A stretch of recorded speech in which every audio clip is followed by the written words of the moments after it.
Viongozi wa jiji hili, maafisa wa upelelezi wa jinai na wahudumu wa matatu wamefanya mkutano kutafuta suluhu ya barabara ya Kasarani kuelekea Mwiki baada ya maandamano ya siku tatu ya kulalamikia ubovu wa barabara hiyo. Waandamanaji wamefunga barabara kwa siku tatu na kutatiza shughuli huku wakikabiliana na maafisa wa polisi.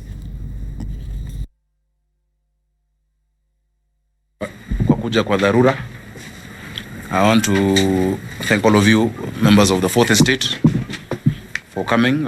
This is a culmination of a meeting we've been having. We've been discussing this matter of Kasarani, the issue of what's been happening there with respect to the road and the protests that have happened and over the past few days. And today we have at least been able, thanks to these leaders you see here, as well as support from the president and the national government, we've been able to reach a resolution. Let me just quickly let you know who we have here.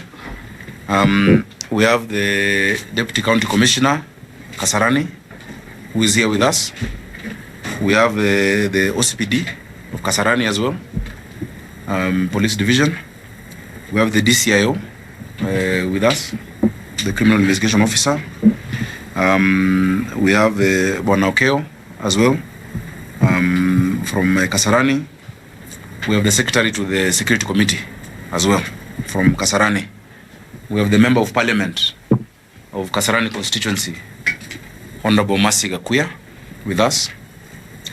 We have Engineer Byron from the Presidential Delivery Unit, in charge of Nairobi and Central, who is well aware of these issues, not just Kasarani, but of the entire region.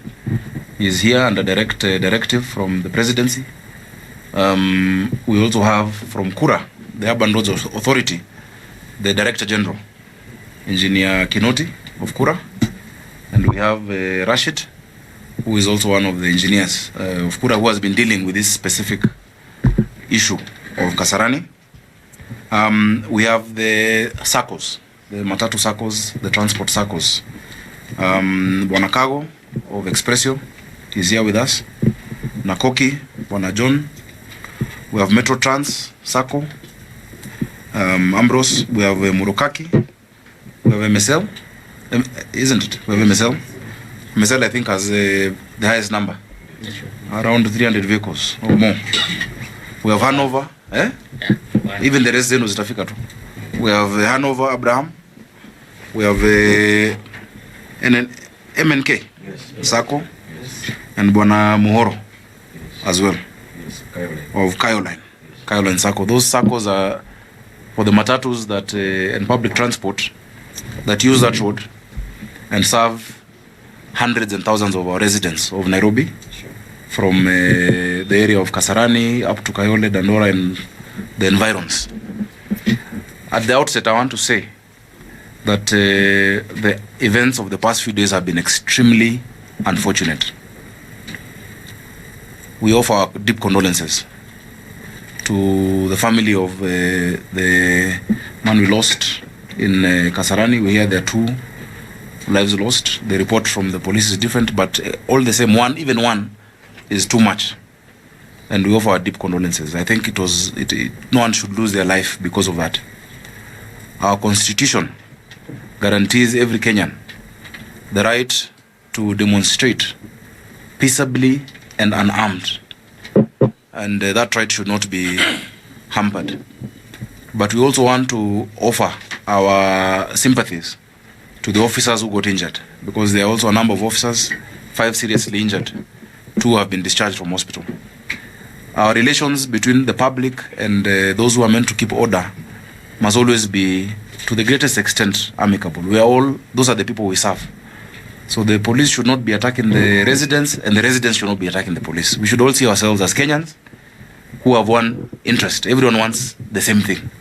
So poleni sana kwa wale wameumia, na poleni sana kwa watu wa Kasarani. I think the protest was started as it's a very genuine protest, and it was the right of the poor state of roads in Kasarani. And I know we have that challenge in many other parts of the city. And that's why today we also have the Director General of Kura who will give an update on what is being done on the other roads across the city. We have discussed this issue at length. The matter of that road is not new. It started years ago, and there have been plans to even dual the road. But in the prevailing circumstance, and especially after the heavy rains we've had towards the end of the year, very many of our roads are in a deplorable state. Very many of our roads. And I sympathize with those who do transport business there, because your costs go up. Your maintenance, etc. goes up. It is more expensive on the mwananchi, because mwananchi has to pay more. And that is a big problem with public service. Because when you decide to add your fares, mwananchi is the one who suffers. Very many people in Kasarani have not been able to go to work from Monday. Children have not been able to go to school. But our meeting has resolved as follows. And I want us to be very clear on that. Number one, we have agreed with the Urban Roads Authority and with the engineers that in the next hour, in the next 1 hour, the contractor and the grader be on site to actually commence works. There's a lot of drainage that needs to be done, the draining, but the wananchi there must first see the grader on site, with the contractor on site, and work happening. I think they were in agreement, Bwana DG, isn't it? Are we in agreement for the circles? Tuko pamoja. And that work must happen.